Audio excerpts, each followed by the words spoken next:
Hello everyone, good morning. কেমন আছো তোমরা সবাই? আশা করছি তোমরা সবাই ভালো আছো। আমি তো ভীষণ ভালো আছি।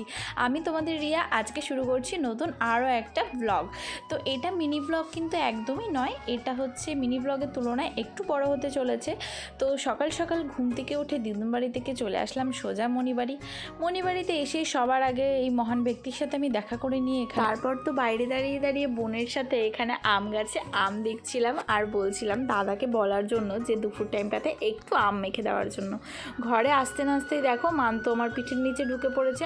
আর এখানে তো করছিলাম আমরা মান্তুকে অনেক অনেক আদর। তো মান্তুর আদর খাওয়া কমপ্লিট হলে আমরা চলে এসেছিলাম ম্যাগি খাওয়ার জন্য, কারণ একটু খিদে পেয়ে গেছিলো। তো এখানে করে নিচ্ছিলাম ম্যাগি, আর ম্যাগিটা আমরা দুগুণ ভাগাভাগি করে খেয়েছিলাম। আর এটার মধ্যে একটা আলাদা স্যাটিসফ্যাকশান আছে, এটা তারাই বুঝতে পারবে যাদের ভাই বোন কম আছে। তো যাই হোক, এইদিকে দেখো রান্না হচ্ছিল ডাল সেদ্ধ, আর এর মধ্যেই চলে এসেছে আমাদের চুক্কুসোনা। তো সকাল সকাল আমি তাড়াহুড়ো করে আমার খাওয়াটা কমপ্লিট করে নিয়ে আমি আমার চুক্কুসোনার সাথে খেলার জন্য চলে এসেছি। তো এখন চুক্কুসোনার সাথে বেশ অনেকটা সময় কাটাবো, ওকে নিয়ে একটু খেলবো, হাঁটবো, ঘুরবো, আর ওকে অনেক অনেক আদর করবো। আমাদের চুক্কুটা এত পাকা তোমরা কেউ ভাবতেই পারবে না। ও মানে 1 মিনিটের মধ্যে তোমাকে 25-30 রকমের রিয়াকশান দেবে। আমরা দু বোন মিলে দাদার কাছে রিকোয়েস্ট করব, আর দাদা সেটা রাখবে না, একদম হতেই পারে না। দাদাকে বলার সাথে সাথেই তো দাদা পাঁচিল থেকে শুরু করে চালেও উঠে পড়েছিল আম পাড়ার জন্য। ভালো দেখে 4টে বড় বড় আম পেড়ে নিয়ে এখন ও নিজের হাতে সবটা ধুয়ে করছিল।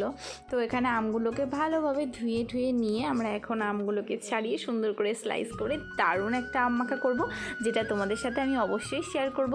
তো দাদা বললো এখানে আমটা ছাড়িয়ে দেওয়ার জন্য, আর আমি তো ভীষণ টেনশনে ছিলাম, যেহেতু আমার হাতে নেল এক্সটেনশন আছে, আমার কাজ করার জন্য একটু ভয় লাগছিলো যে যদি বটিতে আমার নখটা কেটে যায়।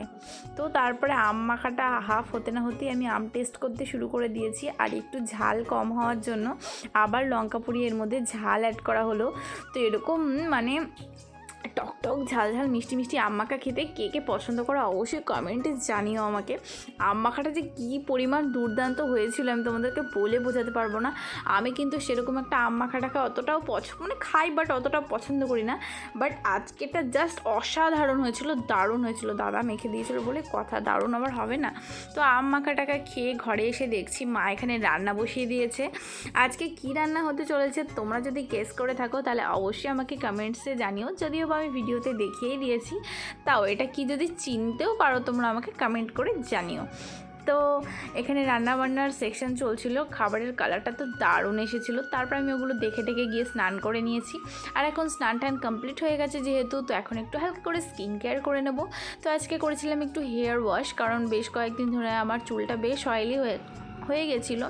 সেটা হচ্ছে অযত্নের কারণে, কারণ দিদুন বাড়িতে এসেছি তোমরা বেশ কদিন ধরে অনেকেই জানো। তো দিদুন বাড়িতে আসলে তো আমার 2টো ডানা থাকে বাড়িতে, আর দিদুন বাড়িতে আসলে আমার 6টা ডানা গজিয়ে যায়। তো সেই জন্য আমি দিদুন বাড়িতে আসলে মাথা আঁচড়াই না, কিছু করি, মানে জাস্ট ল্যাদ খেয়ে পড়ে থাকি, সারাদিন ঘুরে ঘুরে বেড়াই। তো ফাইনালি মনে হলো একটু নিজের যত্ন নিই, তো সুন্দরভাবে স্কিন কেয়ার করে হেয়ারটাকে মুছে নিয়ে চলে গেছি মায়ের কাছে কষানো খাওয়ার জন্য। এটা কে কে তোমরা করো অবশ্যই আমাকে কমেন্টে জানিও। আশা করছি সবাই মানে 90% ছেলেমেয়ে এটা 90 কেন 100% ছেলেমেয়ে এটা করে, কারণ এটা আমরা বাঙালি, এটা আমাদের অভ্যাস। মানে হাফ রান্না হতে না হতেই চলে যাবো বাটিতে তুলে রেখে চলে এসেছে জামা কাপড়টা ধুয়ে মেলে দেওয়ার জন্য। তো এখন জামা কাপড়টা তোমরা দেখতেই পেলে সুন্দরভাবে ধুয়ে নিয়েছি, আর এখন ঝটঝট করে মেলে দেবো, কারণ ঘরে রয়েছে কষানি, তো ওটা গিয়ে এখন খাবো। তো এখন চলে এসেছি মায়ের কাছে, এখন অল্প করে জল খেয়ে নেবো আর তারপর খাবো কষানি। আর এখানে মা দেখো কাজকর্ম করছে, আর মায়ের সাথে সাথে মান্তু রয়েছে, মান্তু ওখানে ঘুরঘুর করছে। আর আমাদের এই বড় ইঁদুর চলে এসেছে কষানো খাওয়ার জন্য। তো সবাই মিলে একসাথে এখন মানে কষানো খাওয়া হবে। তো চলো আমরা সবাই খাই, আর তোমরা সবাই কমেন্ট করে জানো আমার ভিডিওটা তোমাদের কেমন লাগলো। যাই হোক, তো দেখো কষানিটা কত সুন্দর লাল লাল ঝাল ঝাল হয়েছে, ওদিকে কিন্তু মান্তুও বেশ লোভ দিচ্ছিল।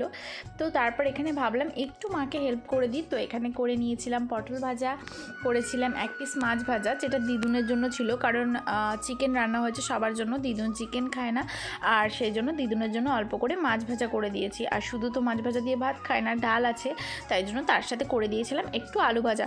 তো দুপুরবেলা খাওয়া দাওয়ার পরে একটা টানা ঘুম দিয়েছিলাম বাড়ির সবাই মিলে একসাথে।